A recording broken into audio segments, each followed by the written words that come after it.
ఎవరి స్పీచ్ కోసం మీరు ఎక్కువగా ఎదురు చూస్తున్నారో legendary actor king of comedy Brahmanandam గారిని ముందుకొచ్చి మాట్లాడవలసిందిగా రిక్వెస్ట్ చేస్తున్నాం అండి.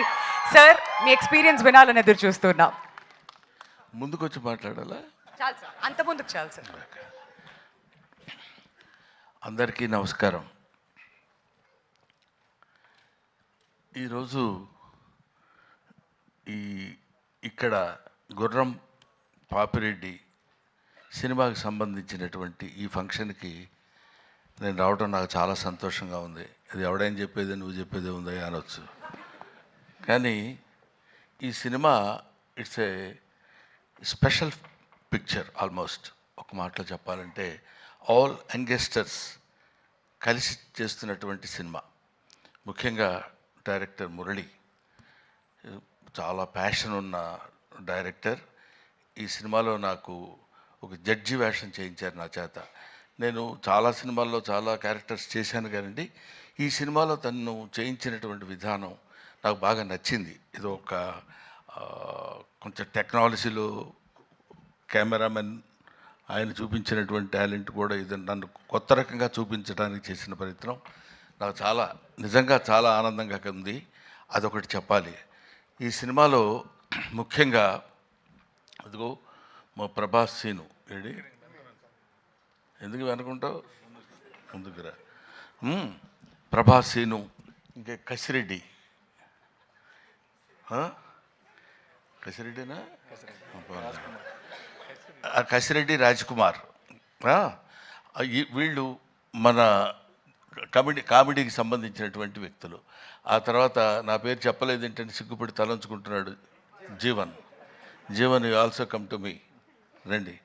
ఈయన క్రీడా కులాల్లో నాతో పాటు ఆయనతో పాటు నేను నటించే అవకాశం నాకు కలిగింది. ఇకపోతే ఇందులో మనం స్పెషల్గా చెప్పుకోవాల్సినటువంటి వ్యక్తి that is Yogi Babu. Yogi Babu almost తమిళ చలనచిత్ర పరిశ్రమలో ఇవాళ ఆయనకున్న క్రేజ్ అంతా ఇంత కాదు, మనందరికీ తెలిసిందే. ఈయనతో అంటే ఎన్ని సినిమాలు హీరోలుగా చేశాను. ఈ మధ్య ఈయన హీరోగా చేసిన సినిమా కన్నడ సినిమా ఒకటి యాక్ట్ చేశాను నేను. అటువంటిది very quiet and calm going. చూస్తే కామెడీ చేస్తాడని ఎవడు అనుకోడు, అలా ఉంటాడు. కానీ he will perform the comedy to certain extent. అది ఇట్లాంటి గొప్ప గొప్ప వాళ్ళందరూ కలిసి, అంటే ఏజ్లో చిన్నవాళ్ళు కావచ్చు అఫ్కోర్స్ నాకంటే, అందరూ ఏమండి 2020యా 220 అంట వీడిదుడు. కాబట్టి ఏమైనా ఇటువంటి నేను మొదటి నుంచి నేను ఆశించేది, నేను కోరుకునేది ఏంటంటే యంగ్స్టర్స్లో నుంచి ఒక అద్భుతాలు వస్తాయనే ఒక పిచ్చి నమ్మకం నాకు. వాళ్ళు రావాలి, వాళ్ళు అలా క్రియేట్ చేయాలి. బికాస్ కొంచెం ఫ్లోయింగ్ వాటర్, వెళుతున్న వాటర్ అలా వెళుతుంటుంది, మళ్ళీ కొత్త వాటర్ వచ్చినప్పుడు ఆ వాటర్లో ఒక చిన్న ఎక్సైట్మెంట్, ఒక ఎన్లైట్మెంట్, ఒక ఎలివేషన్, అద్భుతమైనటువంటి స్టఫ్ కలిగినటువంటి వాళ్ళు రావాలని కోరుకునేటువంటి వ్యక్తిని నేను. నాకు ఐ లవ్ ఇట్. కాబట్టి ఇటువంటి వాళ్ళలో చేస్తున్నటువంటి ఈ సినిమాలో నేను యాక్ట్ చేయాలనేటువంటి ఆలోచన నాకు రావడం, మొట్టమొదట నా దగ్గరికి వచ్చాడు నాతో సమానమైనటువంటి వ్యక్తి బాబీ. నాతో సమానమైన వ్యక్తి అంటే హైటు.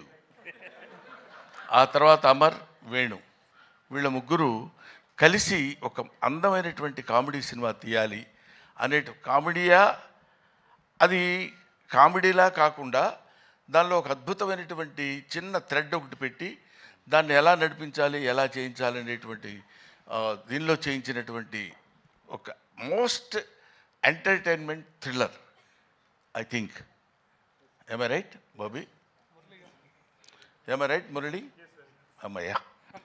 సో ఇటువంటి సినిమాల్ని మనం ఆదరించి సక్సెస్ చేస్తే ఇంకా మంచి మంచి సినిమాలు ఇలాంటి యంగ్స్టర్స్ కుర్రాళ్ళు వచ్చి చేసి మనల్ని మెప్పించి సినిమా ఇండస్ట్రీని ఒక లెవెల్ పైకి తీసుకెళ్తారు, పర్టికులర్లీ కామెడీ స్థాయిని పైకి తీసుకెళ్తారని నేను మనస్ఫూర్తిగా కోరుకుంటూ, being a comedian I wish all the best for the team. Thank you very much. I wish once again Mr. Murali all the best. He's కొంచెం మనిషి కొంచెం సాఫ్ట్గా ఉన్నట్టు ఉంటాడు కానండి. Thank you. Thank you so much Brahmanandam గారు. మీ నటనతో ఈ సినిమా ఇంకా 100% ఎక్కువ రీచ్ అవుతుందని చెప్పి అనుకుంటున్నాం. మేమందరం ఏదో ఒక బ్యాచ్లా మాట్లాడుకున్నాం కానీ అసలు చిట్టి మర్చిపోవటం చాలా చేసిన తప్పే. ఎందుకంటే ఇట్లా చూస్తుంటే అందరూ ఇలా కనపడుతున్నారు. ఇక్కడి నుంచి బాడీ వరకే కనపడింది కానీ మనిషి కనపడలేదు. That is Chitti and Agastya. వీళ్ళు they have given very good performance. అగస్త్యని ఇట్లా చూడటం సినిమాలో అదొక రకంగా ఉన్నాడు. అవును కదా, నిన్ను నువ్వే మర్చిపోయి ఉంటావు బహుశా మేకప్లో. Makeup right. I wish all the best once again mister Purna. అప్పుడు గడ్డం లేదు, ఇప్పుడు గడ్డం ఉంది, అందువల్ల నేను గుర్తుపట్టలేకపోయాను.